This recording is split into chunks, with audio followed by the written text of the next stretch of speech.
বিএনপির সংসদ সদস্যদের নিয়ে দ্বিতীয় দিনের মতো প্রশিক্ষণ কর্মসূচি চলছে বিএনপির গুলশান কার্যালয়ে। সেখানে আছেন সহকর্মী মনিরুল ইসলাম মিন্টু। এ বিষয়ে বিস্তারিত জানতে সরাসরি যুক্ত হচ্ছি তার সঙ্গে। মিন্টু, এবার তো অনেক নতুন এমপিও সংসদে যাবেন, তারা কথা বলবেন। তো এই নতুন এমপিদের জন্য এই প্রশিক্ষণ কর্মসূচি কতটুকু ফলপ্রসূ হবে এবং যারা পুরাতন আছেন তারাও কি কি শিখছেন এই প্রশিক্ষণ কর্মসূচি থেকে?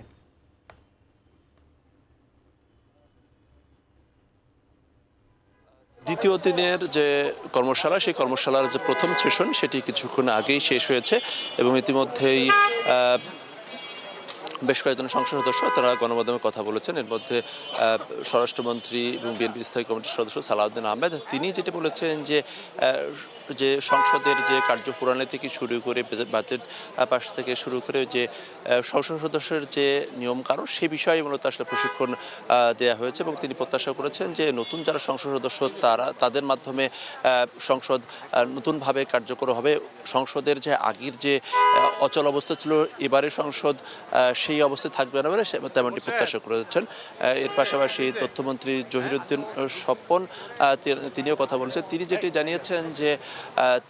জানিয়েছেন যে রাষ্ট্রপতির ভাষণ দেওয়ার যে প্রস্তুতি, সেই প্রস্তুতি সম্পন্ন হয়েছে এবং যে সংসদের যে রীতি, সেই রীতি অনুযায়ী রাষ্ট্রপতি তিনি ভাষণ দেবেন। যদিও রাষ্ট্রপতির এবারের ভাষণকে নিয়ে রাজনৈতিক মহলে নানা আলোচনা রয়েছে, সেই বিষয়ে তাকে দৃষ্টি আকর্ষণ করা হলে তিনি যেটি বলেন যে আসলে রাজনীতিতে কী আলোচনা সেটি আসলে মুখ্য বিষয় নেই, সংসদের রীতি অনুযায়ী রাষ্ট্রপতি ভাষণ দেবেন সেই ধরনের প্রস্তুতি রয়েছে। এবং প্রথম সেশনের শেষে বেলা 2:30টার সময় দ্বিতীয় সেশন সেটি শুরু হবে এবং দ্বিতীয় সেশনে চট্টগ্রাম, কুমিল্লা এবং সিলেট থেকে নির্বাচিত সংসদ সদস্যরা তারা অংশগ্রহণ করবেন এবং নতুন যারা সংসদ সদস্য হিসেবে নির্বাচিত হয়েছেন তারা যেটা বলেছেন যে আসলে তারা এই প্রশিক্ষণ কর্মসূচিতে তারা রাজনীতির ময়দানে অনেক কথা বলেছেন, অনেক ঝড় তুলেছেন, কিন্তু যেহেতু সংসদের একটি রীতিনীতি রয়েছে, ফলে এই যে এই প্রশিক্ষণের মাধ্যমে তারা তাদের এলাকার জনপ্রতিনিধি হিসেবে সংসদে কার্যকর তারা ভূমিকা রাখবেন।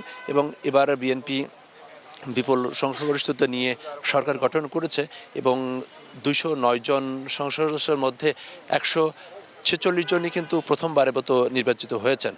এই জন্যই কিন্তু এই সেই কর্মশালার প্রয়োজন হয়েছে বলে বিএনপির নীতি নির্ধারণের পর্যায় থেকে জানানো হয়েছে।